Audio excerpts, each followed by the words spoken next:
Glad to welcome James Monkey Schaefer, the guitarist, back from Korn today.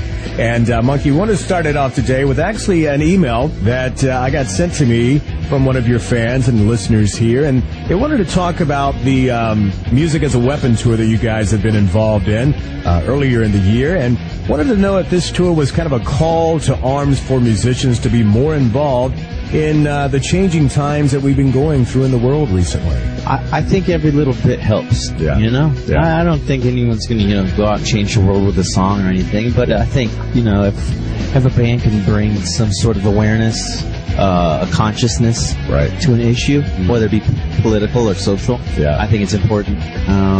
But, I think Rage Against the Machine did a pretty good job, little by little, raising the awareness to political issues and social issues. I think a little bit it helps. And Tom Morello still carrying on that torch a little bit there. He's one of my heroes, man. Thank you for answering that. Kind of a deep question, but that's okay. We appreciate when the listeners send us questions to ask the bands. Monkey, I read an interview recently where you said that this new album was therapeutic for you. I just think that it's sort of just making a record with Ross Robinson can be, therapeutic in a way that, I don't know, he pulls out sort of the best and can pull out the worst. Yeah. And especially, the best and worst out of singers. Like, whoa, things that you didn't really know, like what's bothering you? What's wrong with you today? Yeah. And he'd really get down there and really go, layers and layers of what's really bothering you. And it can go all the way back to childhood. All right, Monkey, hold that thought. I want to talk a little bit more about that in depth here, talking a little bit about how writing a new album can kind of be therapeutic for an artist. And even on your last album, Korn 3, Remember Who You Are, it seems like you guys kind of went back to your earlier time when you were still hungry and you were really striving to get to the next level. So I can see how that would be therapeutic for sure. It is like that. I mean, even just that frustration right there is something to write about. Yeah. Like, dude, I'm frustrated because that's as far as I can go. Right. Okay, well then let's write about that. Yeah. Why are you mad at me? Yeah. So you elaborate on whatever's at the moment, and that's sort of the beauty of this album is that we elaborated on every second that we were recording.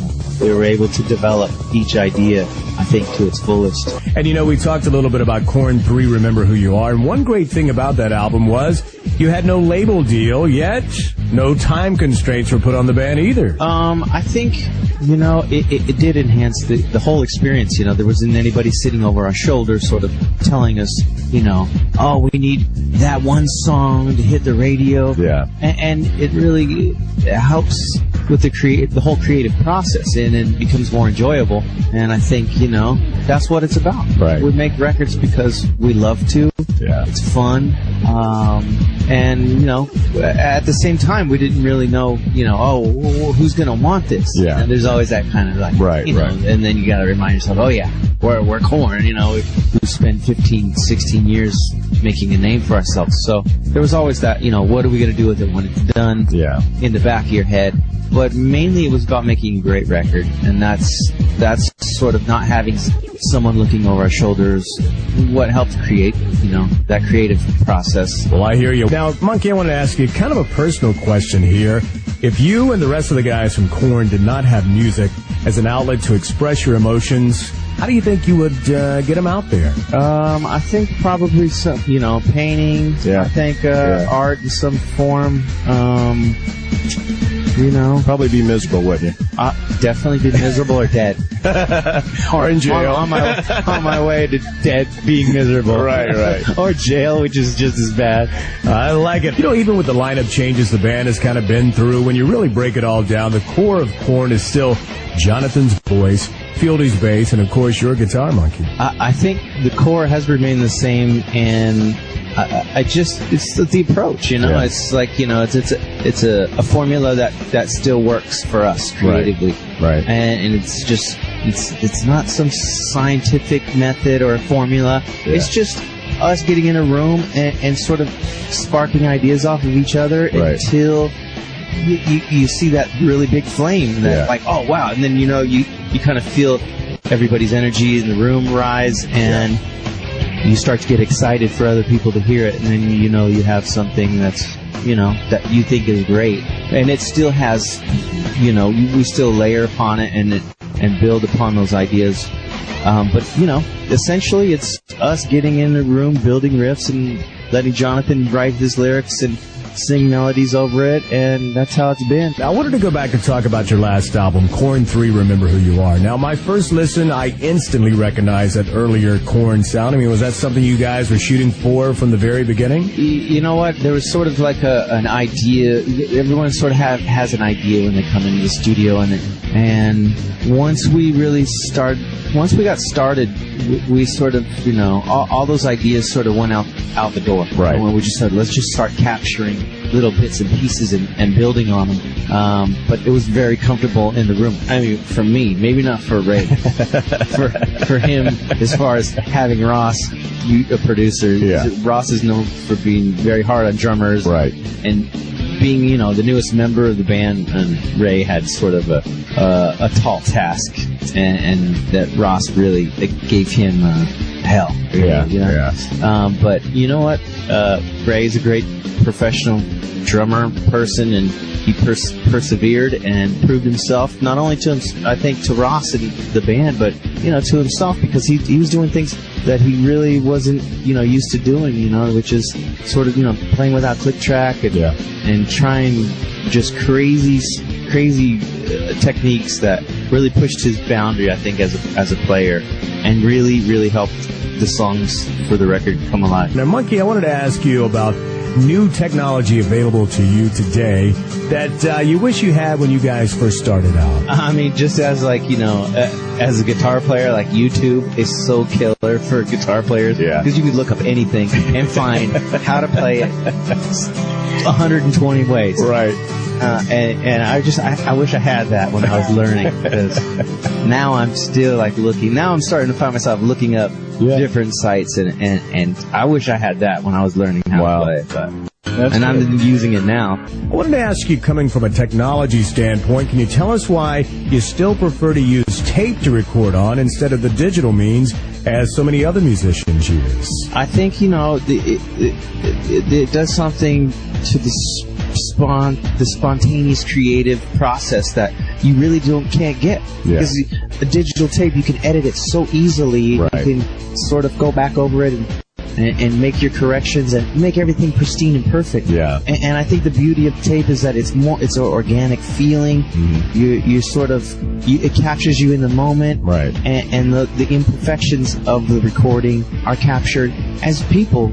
Everybody has imperfections, and it starts to feel more organic and less robotic, I guess. Yeah, it's very interesting. We were talking a little bit about your preference while you're recording the new album to work more with tape than the digital means, and it seems like I remember we had a drummer on the show one time said, if you listen closely to some of these classic albums, you can actually hear the squeak of a drum pedal and imperfections like that. It adds that sort of characteristics that each person has as people, as imperfections as we are. Right. That's the beauty of each person, is that we're all different, and that's the beauty about using tape, is that it's those little imperfections that make it great. I think I'm just going to start listening really, really close just to see if I can find the imperfections on maybe some of those great albums like Led Zeppelin 4 or AC/DC's Back in Black, stuff like that, Yeah, and even you think about Led Zeppelin, how many times have those drums been used, and there's a lot of imperfections that if those drums were recorded these days, they would have fixed. Absolutely. Because they were just okay, throw the mics up, let's go. Let's do it. It's about capturing energy and capturing a vibe, I think. Totally. That's what, the beauty of tape is.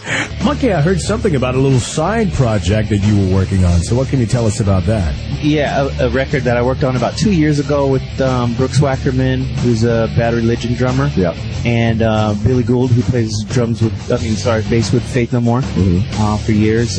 Myself, a guy named Steve Krolikowski, who's from a band called Repeater. Another producer named Leopold Ross, and also another producer named Jim Monty, who worked on our recent albums as an engineer and also producing. Zach Baird, who plays keyboards with us, touring keyboards with us, is with you on this. Yeah, we all collaborated on this sort of,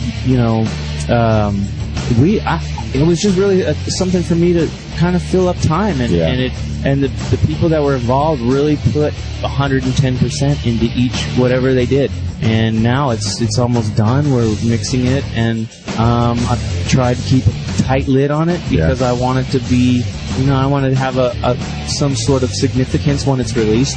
And it's some recordings I did that I'm really proud of, and the people that were involved are great, talented people, and I can't wait for people to hear it. Oh, me too. I'd love to hear it, and as soon as you can get us something, we'll play it right here on the Rock 30, Monkey. You guys are working on the new album, and I read some new material. Will you describe as a little bit of the Soundgarden style, that sort of Seattle sound? So that's kind of cool from Korn. So maybe talk about that. Yeah, well, I think, I so maybe misquoted. And it was, it's kind of hard for Korn to sound like anything else but Korn. Right. But I think, more or less is what I meant was it had, there was a certain moment when I was listening to it that it had a feeling of like that sort of grunge, not even the sound, but a feeling. Not even necessarily, it didn't really sound like it.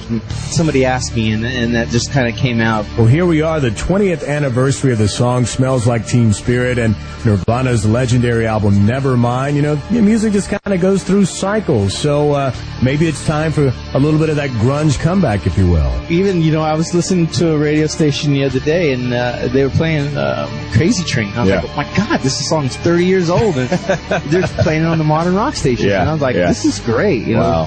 It's really a timeless song, timeless record, that whole Diary of a Madman. Sure. And, it's just really, it is, like you said, it's a 20-year cycle, and it's again, art, inspiring art to sort of help whatever, the movement, the revolution of music that we all try to set out to do, because this is the vision you have in your mind and your heart when you go to create a band. You're out to make a revolution. You're out to burn the city down.